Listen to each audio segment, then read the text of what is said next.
ইবনে রাবিআকে রাসূল আকরাম সাল্লাল্লাহু আলাইহি ওয়াসাল্লামের নিকট প্রেরণ করলেন। রাসূল আকরাম সাল্লাল্লাহু আলাইহি ওয়াসাল্লাম নামাজরত অবস্থায় ছিলেন। নামাজ শেষ করার পরে ডাক দিলেন, হে বাতিজা, তুমি আমাদের চাইতে উচ্চ বংশের লোক, মক্কার সবচাইতে উত্তম চরিত্রের অধিকারী তুমি, সবচাইতে উত্তম বংশের লোক হলে তুমি, তাহলে কেন তুমি নিজের বংশের ভিতরে দ্বন্দ্ব বাজাইতেছো? কেন নিজের বাপদাদাদের বিরুদ্ধাচরণ করতেছো? কেন তাদের বাপদাদাদের মূর্তিগুলোর বিরুদ্ধে তুমি কথা বলতেছো? যদি এর দ্বারা তোমার উদ্দেশ্য হয় মক্কার নেতা হওয়ার জন্য, তাহলে আমাকে বলো, আমি তোমাকে সবচাইতে মক্কার বড় নেতা বানিয়ে দিব।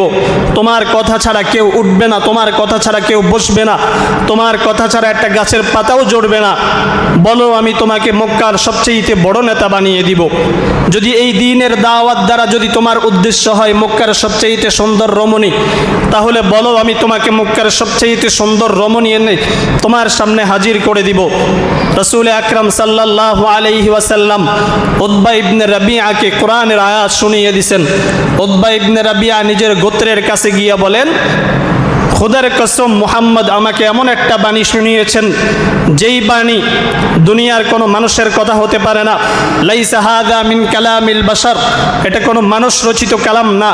যেই বাণী সে আমাকে শুনিয়েছে এটা আল্লাহ রব্বুল আলামিন প্রদত্ত। অতএব তোমরা তার বিরুদ্ধাচরণ ছেড়ে দাও, রাসূল আকরাম সাল্লাল্লাহু আলাইহি ওয়াসাল্লামের উপর তোমরা ঈমান নিয়ে এসো।